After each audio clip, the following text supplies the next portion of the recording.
Hi, this is Paul. For a couple of months now, people have been sending me these I'm quitting YouTube videos. I don't know if they're trying to tell me I should quit YouTube. And then Algo has started bringing these videos up to me. I can't find one. It was a woman. She was from the UK. She plays the guitar. Fair, semi-successful little YouTube channel. She had a great video on basically how her different kinds of videos perform. She talked about the fact that her her equipment review videos always way outperform, in her case, it's kind of depressing, the music and songs she actually writes and makes. And I was preparing to do a video on Thomas Carlyle and Heroes. Had a little bit of time at the end of the day. I just finished my video on Jordan Peterson's Catholic interview. And this video came up. 1.8 million subscribers and no one cares. And so as I was adding the branding to the last video, I have to figure out how to incorporate that. My video, some of you might be able to tell from the amazing amount of videos I put out there, my production is very streamlined, and the branding thing doesn't quite fit into it yet. It's a little bit of a slowdown, but I'll figure that out in time. Anyway, I thought this was real. I'd never heard of the guy. I've never heard his music. Don't know anything about him, but I thought this was really good. I think it touches on some of what we're experimenting here in the corner. One of the things in my conversation with Upcycle is that, and you'll notice I generally use your YouTube identities rather than your personal names, especially if it's easier for me to remember, because that's how I see you in this arena. My conversation with Upcycle, he talked about the fact that YouTube is a marketing platform, and we're using it for attempting to see what kind of community we can create. Let's see if I can find that in our conversation. It's something that I see it as evolving into something beautiful, something that extends beyond the internet, with everything that you do, not only with the stories and the conferences, but also with these virtual interactions, because I believe that they are a stepping stone to the next evolution of the community, let's say. I love the little aspects, like Sevilla King naming this little corner. Yeah. I like the whole the flotillas, that the term that came out of from Greece, and I really like this what you said the last time about this latest wave of channels, let's say, that join. Yes. They are actually synthesizers. Yes. And for me, this is something extremely valuable, because in a way, I really believe that first there is synthesis, and then there is analysis, and then there is integration. So first there's synthesis, then analysis. What was the third one? Integration. Okay.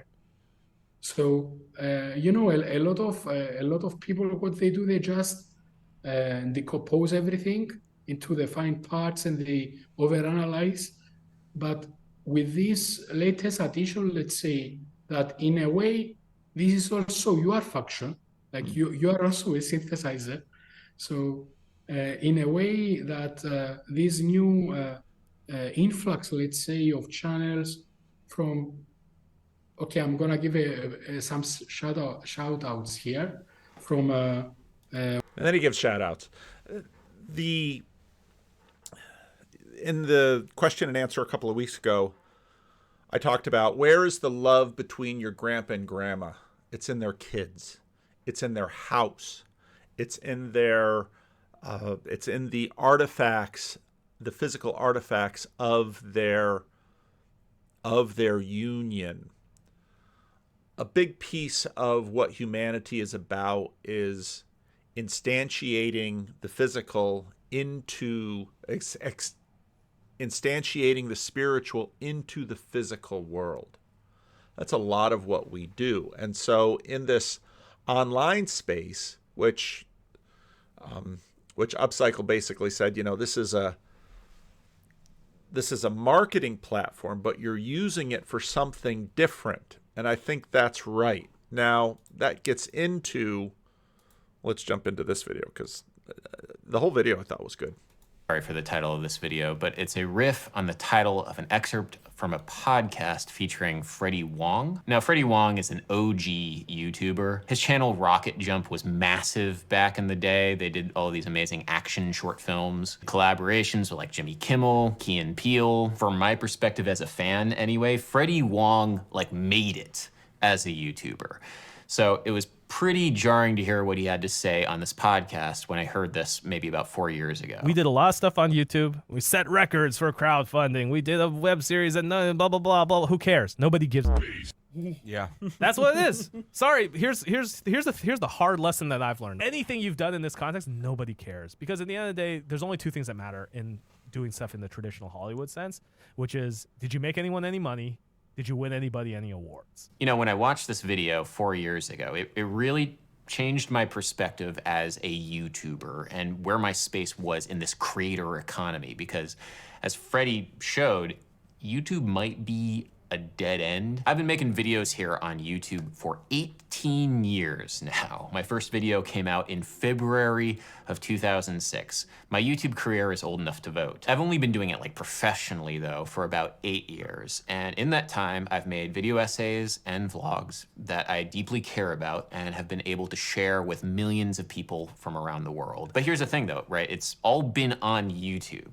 And by design, it's a creator economy siloed off from the music industry. I'm a musician after all. And YouTube is viewed still to this day with a degree of suspicion. They look at our stuff and they're like, oh, you guys have done some stuff on YouTube? Oh, YouTube, the thing my kid watches? And it's like, there's that, what? Yeah, the stigma's never left. The stigma's never left. In my experience, the creator economy is in an antagonistic relationship with the music industry because I don't make them any money. I make...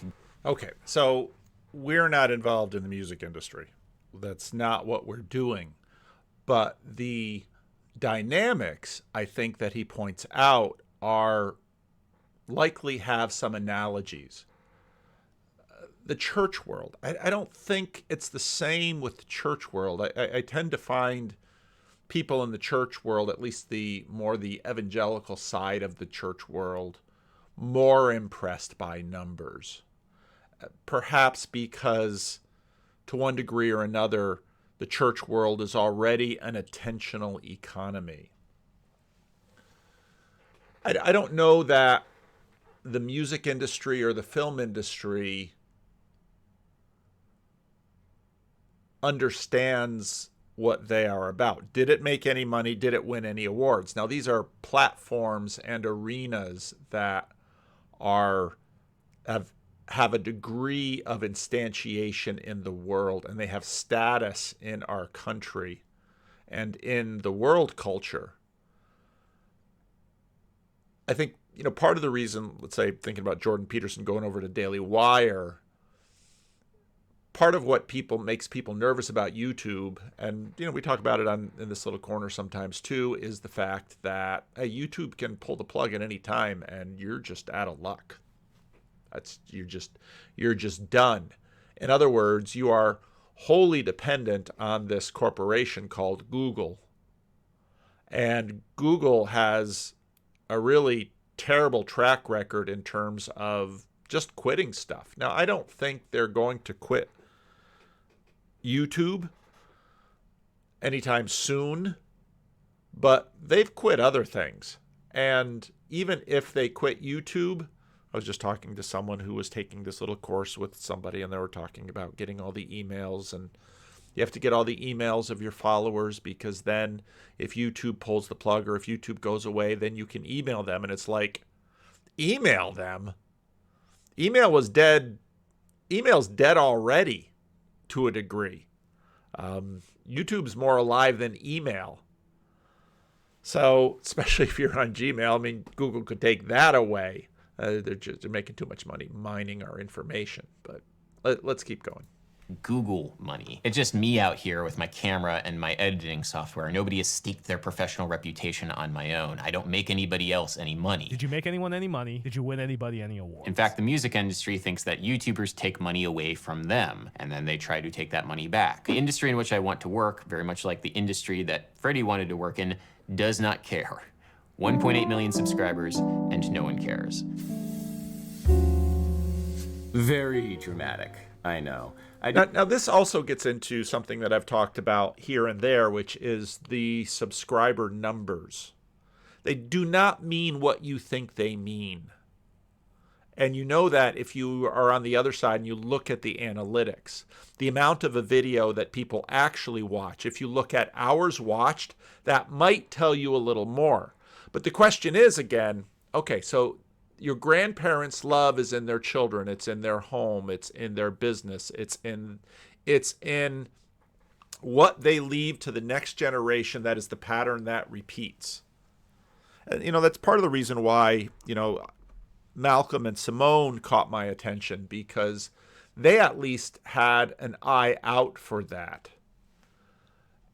And a big part of this space is the meaning space. And what this video is actually asking questions about, it's meaning. And longevity has a fair amount to do with meaning. I do apologize. I don't mean for this video to be a pity party, but I have been thinking a lot recently about longevity and what it means to make art in a community and for an industry, whether it's the creator economy or the music industry, the two things that I'm involved with.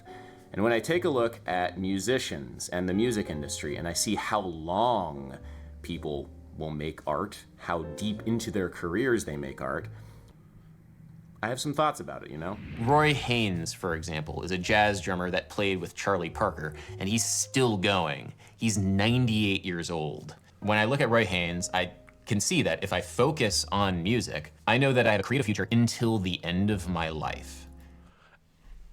Now, notice the shift that he's made here. Now we're getting off of the screens into a life. And this question, of course, is not only asked by YouTubers. People ask it when, oh gosh. And again, as a pastor, you sit with someone who's in their last day. And I don't mean older, I mean in their actual last day. And if they're not sort of up on morphine, or hopefully you, as a pastor, you try to get in there before the morphine really takes hold and they sort of bliss out. And then you talk, and they have things to say usually, and they ask questions about value. David Brooks made this point at the beginning of his book, The Road to Character, about resume virtues and eulogy virtues. And the eulogy virtues are almost always about interconnectedness.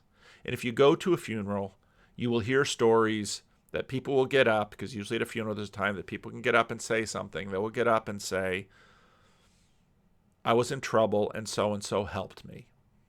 It's the relationality.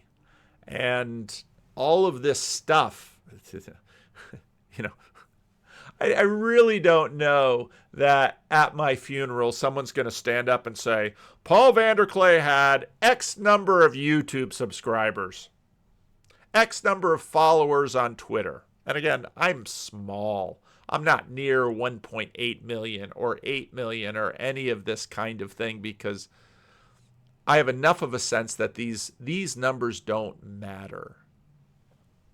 I watched the analytics. I should find that woman's video. Yippee, I found it. A guitarist and a sofa. The sofa can support a family. Terrible. What's the definition of an optimist? A drummer with a mortgage. Food for thought, just like, what's the difference between an extra large pizza? This isn't the video. Let me see if I can find the video that I saw. Here's the one. How much YouTube paid me for 4.7 million views and why? This is the video. Some questions have obvious answers. How do you get to Carnegie Hall? Practice. How do you make an omelette? You break a few eggs. Others, it's a little more complicated, like how do you define success as a musician in the 21st century? That one's not so easy. What I can tell you is exactly how much I've earned from 4.7 million views of my original music here on YouTube. So stick around and let's get into it. I started posting on YouTube as a way of promoting my original music. I've been writing songs since I was 15, and I've always known I wanted to do this in some shape or form. I tried the traditional route, submitting demos to labels, meeting A&Rs, doing open mics, cover gigs and weddings, hoping to be discovered. I think I am lucky that I've always enjoyed playing with gadgets and cameras and making short films with my friends, so I found it relatively easy to take to YouTube, and I also love it as a medium. I watch a lot of it. I admire the work of other creators. I'm not just doing it because it's a quick and easy road to success, because it's not. I don't think I would have been able to make over 500 videos if I didn't really love doing it. And I've also gone through... Well, all these overpriced not EVs that with no one. significant... 500 videos? 500 videos, you say? Hey, I'm way over 2,500 videos, so... But her videos are better. I'm sure they are. And I've also gone through different phases of trial and error to see what works. Mostly error, I might add. I've posted Now, here's a little defense against the dark arts trick. There are certain word phrases that people use that whenever you hear them, you have to pause. One of them is we. You always have to ask, who is we? Or what works? Tell me about your definition of works, because what does working look like if you are a musician? That's not an easy question to answer. directed full music videos and straight up no frills live performances, just me and a guitar and a camera. I've tried shorter guitar instrumentals and full album audio only videos for my songbook project. I've used trips to guitar stores to showcase my original songs and riffs, and accidentally demonetized my own video with my own music in the process. Lesson learned there. I've done a few song breakdowns where I go into granular detail, showing the development of a song, diving into the stems and so on as a learning and teaching experience. I've also published a reaction video where I was lucky enough to have Rick Beato and Rhett Shull with me as I played them my song, The Great Wave. Thankfully, their reaction was positive, but it was definitely a little nerve-wracking trying to maintain a cool, calm and collected face during the shoot. I've done several different challenges, like writing a new song in an hour, writing a Christmas song, and even finishing John Mayer's new song before he did. At the moment, I'm trying out a new schedule with a mix of content to challenge myself every week. One song, either a cover or an original, one essay, and one guitar or gear-focused video. I like the challenge of a deadline. I like to publish and move on, and I like to cater to the differing tastes of my audience because I know people are here for different reasons. Some like the essays, others just want to see and listen to some lovely. And what you just said there is a hugely important thing, because one of the things that I notice is some people watch Rough Draft for Sundays. Some people never watch the Rough Draft for Sundays. Some people watch the Jordan Peterson videos. Other people will never touch the Jordan Peterson videos. On and on and on it goes. People are here for different reasons. And I put out enough video and enough different kinds of videos that people will interact with different videos. And I put out so many videos that hardly anyone can watch all of them. Hardly anyone. There are some of you who can. I praise God for you. Guitars. I know some of you are musicians who are just starting out on your own journeys, and so I thought it would be useful to go behind the scenes and dig into some of the analytics and earnings from my own original songs so you get a better idea of the reality of monetizing your music on YouTube. Reality check. My original music is by far the least popular part of my channel. Plenty of people take the time to comment on my songs saying that they don't like them, or that they don't like my singing voice or guitar playing.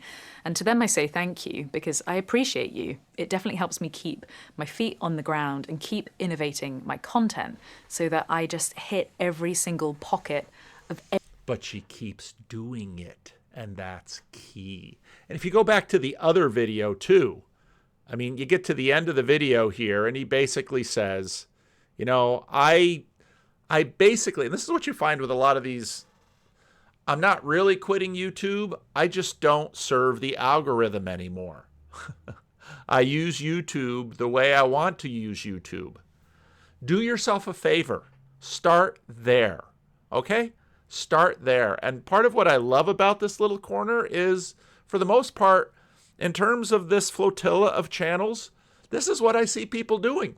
They are using YouTube the way they want to use YouTube, whether it's Grim and Chad always, you know, braving copyright strikes just to put whatever thing they want out there, or whether it's having long conversations with randos that 10 or 15 people are going to watch. It doesn't matter. Keep using YouTube the way you want to use YouTube, and keep an eye on some of these other things. Now, what she does here is really good, because when I watched this video, I thought, yeah, she's right. She's telling you the truth.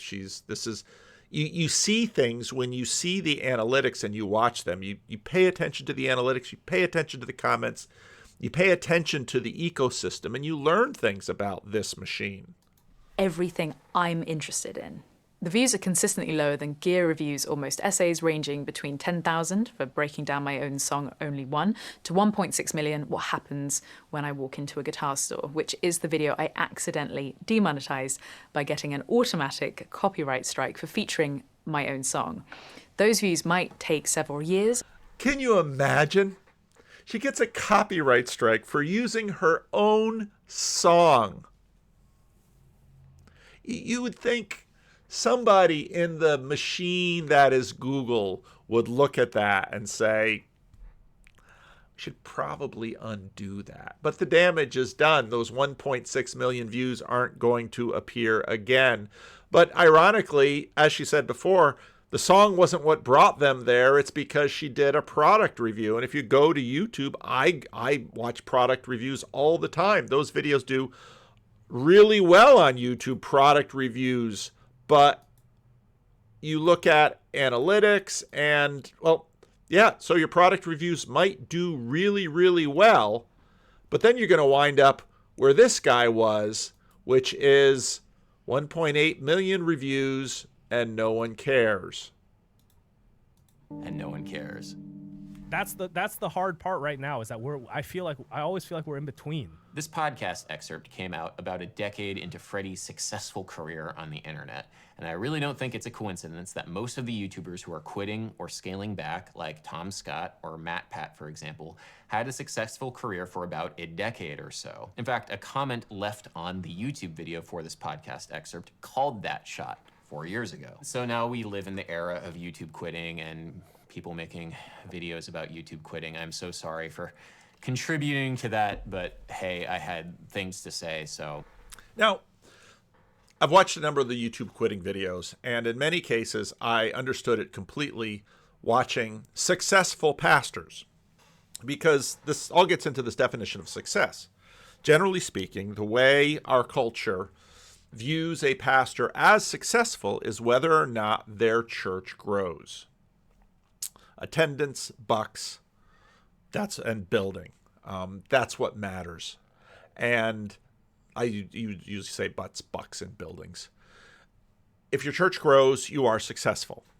And what often happens with pastors is they get into the profession because it's many jobs. I tell this to my kids. Either you're going to make money or you're going to make meaning. Every now and then you get a job where you do both. And you should be really happy. But usually you're going to make money or you're going to make meaning. And some people are out there making money and they're not having much meaning. And some people are out there making meaning and they're not getting much money. There's a trade-off relationship. Often, not always. People get into the ministry because they love people. It used to be you'd get into the ministry because you loved status. That's no longer the case in America.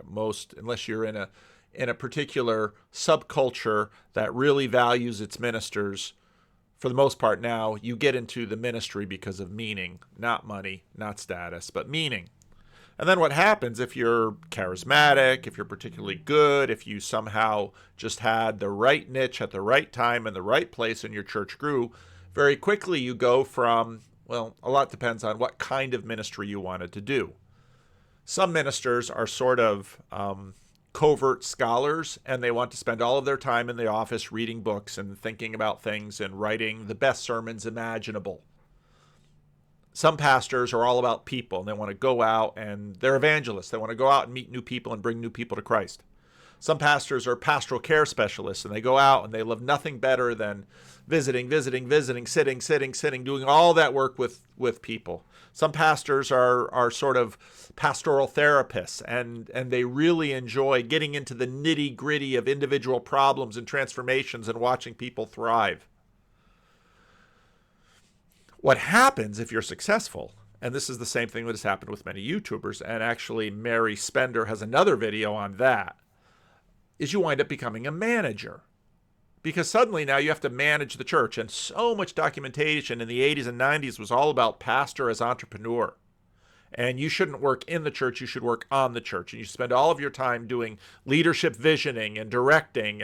And you should constantly be working on the people that you're supervising and your next hire and your next goal and your next BHAG. Some of you in the church circles will know what a BHAG is. I'm not going to define it. You can go look it up if you want to. Some of you will know right away, and you will chuckle because, oh yeah, I remember the BHAGs. And I can imagine Grim Grizz coming up with a little graphic of a BHAG.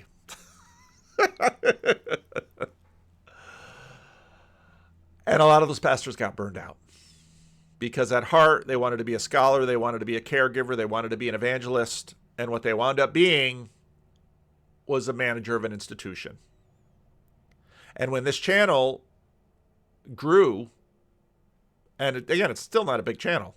When this channel grew and people wanted me to start an institution, I'd been down this track before. And I said, I'm not the manager of an institution. If you want me to start an institution, you're barking up the wrong tree. It doesn't mean I won't be involved in institutions, but I'm not a manager of an institution. I don't want to do that. I've done enough of that kind of thing before.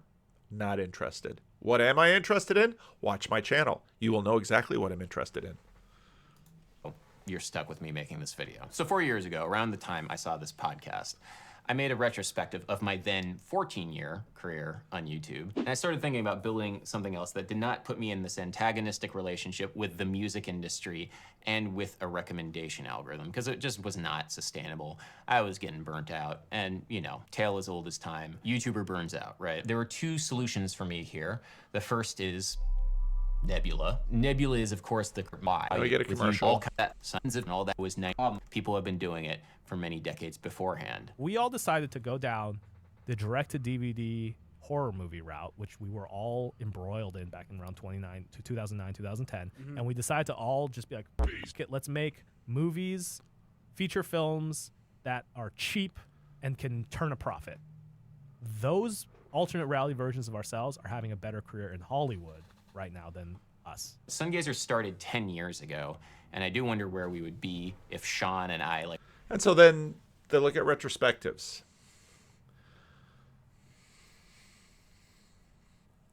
Why do I value what I value? And what do I value? I value the relationships that you all can have between each other. That's kind of what a pastor tries to do. And what kind of a pastor? Well, the kind of a pastor who wants to knit together a church. The relationships that you have between each other. Not necessarily the relationships that go through me or through my channel. Now, Pastor Eric left a comment. Again, I do read the comments. And I do recognize a lot of you by the comments, by the little Father Big Mac or whatever your little tag is. Father Big Mac said, well, the day PVK stops making videos, this little corner dies. Maybe. What do I know? And maybe this little corner dies on YouTube because YouTube pulls the plug or something happens to me or who knows what. But Jared told me the other day, oh, we have another Discord baby. And it doesn't mean another person came onto the Discord, a newbie. No, there's another baby that is born due to a marriage of the people that found each other on the Discord server. And I think, good. I'm not directly responsible for the Discord server. Rick, Joey, Tyler, they all set that up. Dennis continues to maintain it. I'm seldom on the Bridges of Meaning Discord server. I'm seldom doing any of that, but it's there. And so the real payoff, again, are the relationships. It sounds trite. It sounds campy. It sounds corny. But that's the relationships. And that's the value. And again, all of this thought about, is it worth it? Is it worth it? Well, where your treasure is, there will your heart be also. That's kind of the answer to this. And it's great to build a big channel. It's great to build a big audience. It's great to get a message out. But unless the message somehow gets instantiated in value in human lives, and I would say, part of the Christian thing is we're not just looking for value in lives in this world between life and death. We're looking for value in lives that go on even beyond this world. It's very valuable. It's very meaningful. So anyway, I'll leave the addresses to these two videos below. They're both good videos. That Mary Spender video on how much does it cost. I mean, she has, where is it? She has 720,000 subscribers, and she has a manager and an editor and an accountant, and her minimum annual expenditure, not including money she needs to make from her channel, is $205,000. And I mean, the camera work is beautiful. When I'm listening to a YouTube video with these things on, you can tell the difference of a video with high quality sound. And she's got high quality sound. You can't see the mic in front of her, but the sound is good. I regularly have people contacting me saying, would you like an editor? I'd be, for a very reasonable rate, I'd be willing to be your YouTube editor. For a very reasonable rate, I'd be willing to, improve your thumbnails. And for me, putting these out is kind of the fun, not editing, seeing how little editing I can do. This is the fun of it. I mean, lately, the last 3 or 4 thumbnails I've put out, I've had fun making those thumbnails, and they're kind of weird, but I enjoy making them. And so the long and the short of the YouTube quitting videos is, it's the advice I always give people when they start this. I say, do what you do if you would do it if nobody watched. What that means is that the value is intrinsic. Now, to have people watch it, even just a few people watch it. I got a text from Nancy. Freddie saw that I had a video in which the video about the He Gets Me Super Bowl ad. I used Freddie and Nancy and Dave, and Nancy said, and George Washington in the thumbnail. Said, no, it's not George Washington, it's Jonathan Edwards. But I mean, that they got a kick out of it. But Freddie's been doing rap before the Freddie and Paul show. Freddie just does rap because Freddie likes to rap. Dave just sings his gospel songs and plays his harmonica because he likes singing gospel songs and playing the harmonica. And maybe doing it in front of people is, even more exciting. So great. That's awesome. But if you want to do this, again, I look at now Grizz is more complex because he's been right out front from the beginning saying, I want to do this to make money to live. Now he lives pretty cheap, obviously. So he's trying to, make it in there. But Chad's just doing it for fun. And, again, if Living Stones goes under, I might have to think about this all, and I really don't want to. But, yeah, I think answering basic questions about why you're doing what you're doing to the degree that you can know is really important for the longevity, because the truth is, the longer you do it, probably the more impact you can have. So there's that. Leave a comment. Guys, I'm back. Special thanks to you. I felt disabled not being able to play the brandy. Really. Here's some of my favorite brandy. Camera set. Set. Sound set. Set. Roll it.